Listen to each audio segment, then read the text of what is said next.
What up, Garden Long Beach? Welcome back to your home for everything local sports. It's JJ. And Mike, and this director's cut, special edition, is brought to you by Naples Rib Company, the perfect place to cater your team's next event. That's right, we've got Bosco and Corona Centennial once again. Now, time out.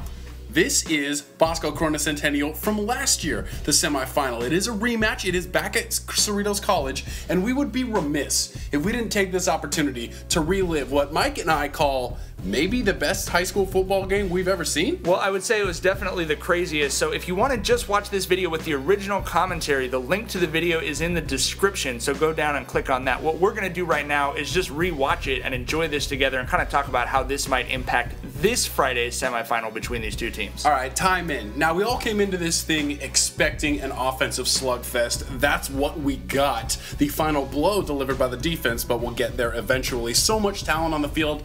Matt Logan and the Huskies beat Bosco the last two finals before playing this semifinal last year. Well, yeah, and in fact, it was 4 straight years that they'd played. This year is going to make the 5th. So there was a lot of history and a lot of classic games between the two of them. And then on the third play, Tanner McKee with his first touchdown pass, kind of setting the tone for the way this game was going to go. Well, you know, so here's something that I didn't remember. Bosco punt, and then 6 plays later, McKee's going to hit Justin Fisher. I did not remember that Bosco fell behind 14-0 in this game because so many things happened after that I totally lost that story point. Yeah, be honest, y'all. You probably didn't remember either. Somebody being down 14-0 is crazy. St. John Bosco run heavy. Can I pause this real quick? This is a 13-play drive. Time in. So this is the first time in which we saw the Bosco running attack take over a game this season. It would then be the way that they would win their state and Southern Section title. Yes, this is sort of a vision of things to come because that is how they beat Mater Dei and then De La Salle. But Centennial on their first drive of the second quarter finds their rushing attack, which is going to set up a huge play. Also, a lot of people don't remember Jake Bailey with the interception right at the goal line. Yeah, that's a huge play in this quarter, let alone in this game, because a big run from Beasley going the other way sets up a good drive for Bosco that had maybe the play of the game individually. How about Christian Gilbert's diving catch right here? I was in perfect position to get that shot. You were. I was actually standing next to you a little bit worried about your knees because I thought if Gilbert had a little bit more momentum, that helmet might have ripped an ACL for you or something. Running in, Demetrius Flowers. He had a bunch of touchdowns tonight, so it's 14-14. We are running out of Flowers. And from this point, references. It's just everybody scores on every drive, basically. Almost, yeah. Jacob Collier with a big stop. Timeout. Jacob Collier had an incredible year last year, and I think somebody on that defensive line for Bosco is going to have a great game on Friday against Corona Centennial. Collier had that game last year. I think it could be like a Sal Spina or somebody this year for them. Well, I just think an important thing is that Bosco's been without a lot of their starting linemen on both sides of the ball for much of this season, so it really only is in the playoffs that we've started to see what that front really looks like on their defense, and I think that will absolutely be a big storyline one way or the other. All right, time back in. So that forces the punt, and then after the punt, Real Mitchell setting it up to Bynum for a stolen touchdown at the end of the half that makes it 21-14 at the break. Well, and they needed that, as you will see. So the first half at this point, I think was the good game we expected, the great crowd we expected, but I don't think we really knew what was in store for us in the third and especially the fourth. Well, it was the Corona Centennial defense that got shredded here in the beginning of the second half. Berkeley Holman, he had a sprained ankle during that practice and came back and had a great game. And then it's Flowers. So at this point, it's 28 timeout. It's 28-14. I mean, did we not all think that Bosco had let them score 14 points and then we're just going to run away with it? Isn't that what that felt like? Right, they scored 28 unanswered, which I also forgot from this game. I mean, I had to write the game story for this thing in about 45 seconds because of how late it ended with our print deadline. So, yeah, no, it did feel, at this moment, I remember thinking, okay, Bosco's kind of figured it out defensively, quote-unquote. They're going to be okay. Not so much. Time back in. Mike, we forgot he lost his shoe, buddy. This is JJ's favorite thing in sports, when people's shoes come off. Come on, man. It's hilarious. I actually just sent JJ a video of my son's shoes falling off while he was running. Miles Reed, a difference maker in the second half for the Huskies. He goes in, and now this is when the game that we remember kind of starts. It's really these last 18 minutes of back and forth insanity. Right. Centennial defense finally steps up and gets the stop, and then after a shanked punt, something that Bosco struggled with last year on special teams, sets up Centennial for another Reed touchdown, And now I'm feeling dumb for just a couple minutes ago saying, oh, okay, so Bosco's just going to run away with it. Right, for sure. Now, it was 28-27. Because they missed that extra point. Incredibly important to note, as it turned out, in the politics of the way the rest of this game played out. So Bosco, we didn't realize that this was going to be the story of the postseason for them, was going to be running, but that is what happened. Because then when they get down here and they try to throw it into the end zone, they come up empty. And that, to me and you, was uh-oh moment, right? Well, it was an uh-oh moment, and honestly, that's probably the biggest difference between last year and this year, is they've got DJ Nguilele, and you feel like he's probably going to make those passes this year. And then they go back to Reed. They've got their guy, right? Corona Centennial doesn't shy away from feeding the beast, and then McKee runs in. McKee's keys. Well, pause it real quick. Timeout, Jage.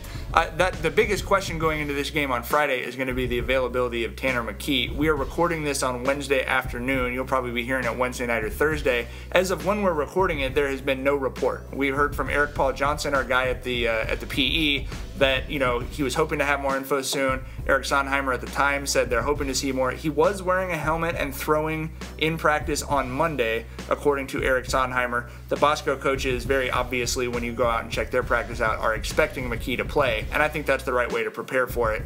Interesting question there for sure. We don't self-gloss much, but I saw McKee coming, dude.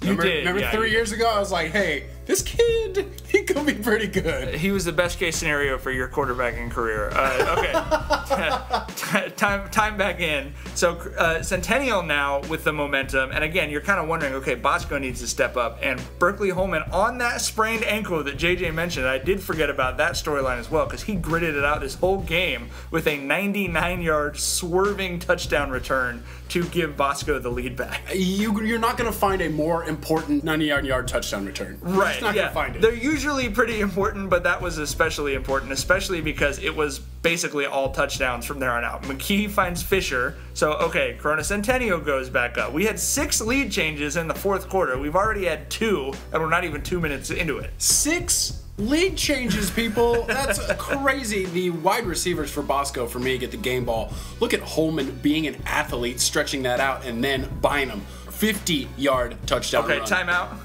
So that's obviously an important touchdown, but I do want to highlight this game. Terrell Bynum had been committed to UW for quite some time as a receiver. Very good receiver, but this game was the first time he played DB in a varsity game, and he was incredible. Now, you see what Corona Centennial's totals were, and you're obviously not doing a lot of lauding of the defense, but immediately after this game where he put that defensive performance on film, he started getting bigger SEC-type offers, and it was hard for him. Right up until signing day, there were teams that were pressing him really hard. He did end up staying with UW, which, you know, respect for that. But it's worth noting, these games really are the biggest stage, and they could change the course of your whole life based on how you play in these 2 hours. Yeah, time back in. That's a great point, Mike. Bosco, so they are up 1 again, 42-41. 2 thumbs up from Mitchell. That's just the perfect Royale clip right there. Reed, 59-yard touchdown, right back at you. This is a tennis match, like we said. 25 carries for Reed, 181 yards, timeout. That's going to be key. If Corona Centennial runs for almost 400 yards, I don't see Bosco winning this football game. Time back in. Yeah, you know, I was standing watching this game, part of this game with Jerry Jaso, the old Poly coach from the late 90s, and he was having a blast because he's an offensive guy. He's, as Corona Centennial retakes the lead, one of his best friends is Tim Richmond, who is the DB's coach for Bosco, who is having a considerably less enjoyable night watching his DBs try and keep up with these guys. Second play of the next drive, Real Mitchell, 63 yards, maybe the best play of his football career. Timeout. It's not gone the way he wanted it to go this year for multiple reasons for Real Mitchell. But nobody is ever going to be able to take away what that run, that night, that performance did for him, for St. John Bosco. Before that game, all of those Corona Centennial defenders were on Twitter talking about Real Mitchell. Right, that he couldn't make the throws, he wasn't going to be good enough. He's an IE guy, so he is tighter with the Corona Centennial guys growing up than he was with a lot of his own teammates. And then he just comes out and just lays the smackdown in the biggest moments. That run right there was the moment where you're like, big-time players, big-time games, big-time play. Absolutely. So Bosco's up 40, time back in.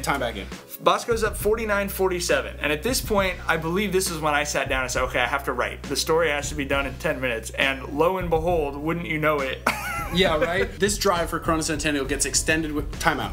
gets extended with Bosco penalties. There's another thing before we get into this last part. Penalties are going to be a huge part of this Bosco postseason, whether they continue to make them or not. Whether it's something that they overcome or something that they can't overcome, it'll be a big part of the story for sure. 22 penalties in their first 2 playoff games. You cannot do that against Corona Centennial and then more than likely Mater Dei in the championship if you want to win. Well, this drive right here, this final drive, could have been the game-winning drive for Corona Centennial, and it would have been the story that 2 big pass interference penalties helped continue that drive. What I was specifically going to say is you cannot commit defensive penalties. Bosco has an offense this year that can overcome a 1st and 20, a 2nd and 15, 3rd and 10. That's not that big of a deal. But with Corona Centennial, if you get them into 3rd and 10, you better get them off the field because that might only happen 2 or 3 times the whole game. No doubt. Time back in. They're going to go to Reed to try to extend this drive. It is 4th down, and wouldn't you know it, in a game that was all offense, it's the Bosco defense that finally makes the play to win it. Cross Poyer, broke through that line, hit Reed in the backfield. He wasn't able to fall forward far enough, and winner going back to the ship dinner. Just really quick, great shot of that with the change. Then you pull back, you see the relief of Jason Negro, who told us he couldn't even breathe until after the clock had run out. He wasn't even relaxed during victory formation. It was like suffocating for 48 minutes, but they won it. They did go back to the championship game for the 4th consecutive year. This week when they meet at Cerritos College again, they're trying to get back for the 5th straight year. And you can bet that if Bosco is going to win this weekend, it's going to be a different quarterback with the spotlight on him at the end of the night. No pressure on the sophomore DJ Nkwilele, who's, prove your stars and stripes in this one for sure. Couldn't be more excited about this game. Thanks as always to all of our sponsors then and now. It's nice that we haven't changed sponsors. Naples Rib Company and Papalucci is a great place to eat down on 2nd Street. No one anywhere in the country would argue that there's a better game this Friday night than Bosco Corona Centennial. We had your coverage last year. We'll have your coverage this year. Obviously, follow up on Twitter at PT Gazette Sports and come back for the video late Friday night.